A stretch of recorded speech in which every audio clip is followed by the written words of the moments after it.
If you get hold of two magnets and you push them, you can feel this pushing between them. Turn it around the other way and they slam together. Now, what is it, the feeling between those two magnets? What do you mean, what's the feeling between the two magnets? There's something there, isn't there? I mean, the sensation is that there's something there when you push these two magnets together. Listen to my question. What is the meaning when you say that there's a feeling? Of course you feel it. Now, what do you want to know?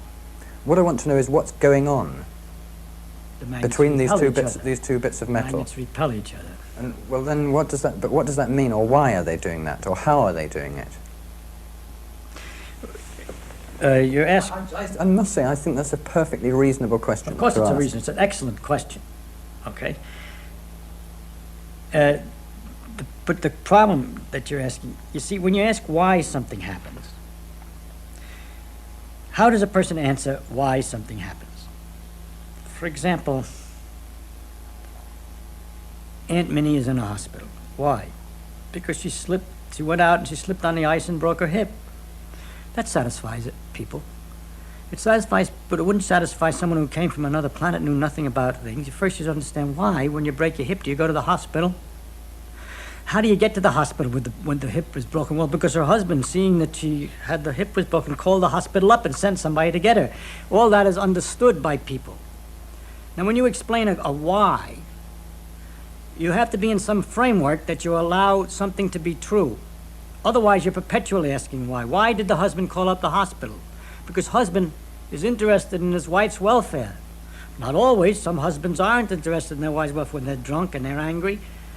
And so you begin to get a very interesting understanding of the world and all its complications. In order if you try to follow anything up, you go deeper and deeper in various directions. For example, you could go, why did she slip on the ice? Well, ice is slippery. Everybody knows that, no problem. But you ask, why is ice slippery? That's kind of curious. Ice is extremely slippery. It's very interesting. You say, how does it work? You could either say, I'm satisfied that you've answered me, ice is slippery, that explains it. Or you could go on and say, why is ice slippery? And then you're involved with something, because there aren't many things as slippery as ice. It's very hard to get. Greasy stuff, but that's sort of wet and slimy. But a solid that's so slippery, because it is in the case of ice that when you stand on it, they say, momentarily the pressure melts the ice a little bit, so you got a sort of instantaneous water surface on which you're slipping. Why on ice and not on other things? Because ice expands water expands when it freezes, so the pressure tries to undo the expansion and melts it. It's capable of melting it. But other substances contract when they're freezing, and when you push them, they're just satisfied to be solid. Why does water expand when it freezes and other substances don't expand when they freeze? All right? I'm not answering your question, but I'm telling you how difficult a why question is. You have to know what it is that you're permitted to understand and allowed to be understood and known, and what it is you're not. You'll notice in this example that the more I ask why, it gets interesting after all. That's my idea, that the deeper a thing is, the more interesting it is. And we could even go further and say, why did she fall down when she slipped? That has to do with gravity. It involves in all the planets and everything else.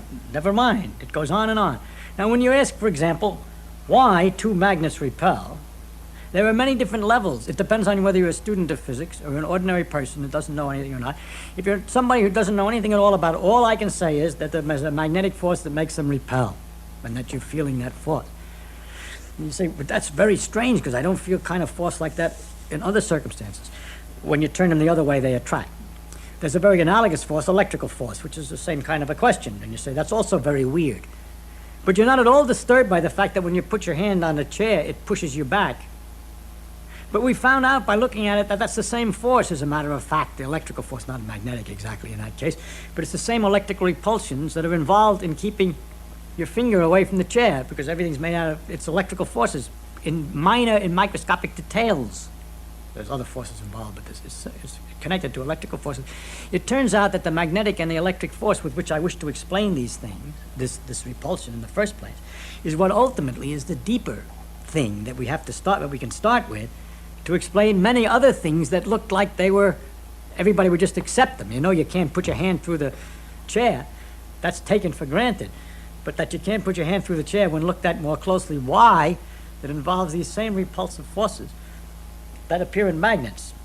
The situation you then have to explain is why in magnets it goes over a bigger distance than in ordinarily. And there it has to do with the fact that in iron all the electrons are spinning in the same direction. They all get lined up, and they magnify the effect of the force until it's large enough at a distance that you can feel it. But it's a force which is present all the time and very common, and is in a basic force of almost, I mean, I can go a little further back if I were more technical, but at an early level, I just have to tell you that's going to be one of the things you'll just have to take as an element in the world, the existence of magnetic repulsion, or electrical attraction, magnetic attraction. I can't explain that attraction in terms of anything else that's familiar to you. For example, if we say the magnets attract like as if they were connected by rubber bands, I would be cheating you. Because they're not connected by rubber bands, I shouldn't be in trouble. You'd soon ask me about the nature of the bands. And secondly, if you were curious enough, you'd ask me why rubber bands tend to pull back together again, and I would end up explaining that in terms of electrical forces, which are the very things that I'm trying to use the rubber bands to explain. So I have cheated very badly, you see. So I'm not going to be able to give you an answer to why magnets attract each other, except to tell you that they do, and to tell you that that's one of the elements in the world of the different kinds of forces. There are electrical forces, magnetic forces, gravitational forces, and others, and those are some of the parts. If you were a student, you'd go I could go further. I could tell you that the magnetic forces are related to the electrical forces very intimately, that our relationship between the gravity forces and electrical forces remains unknown, and so on. But I really can't do a good job, any job, of explaining magnetic force in terms of something else that you're more familiar with, because I don't understand it in terms of anything else that you're more familiar with.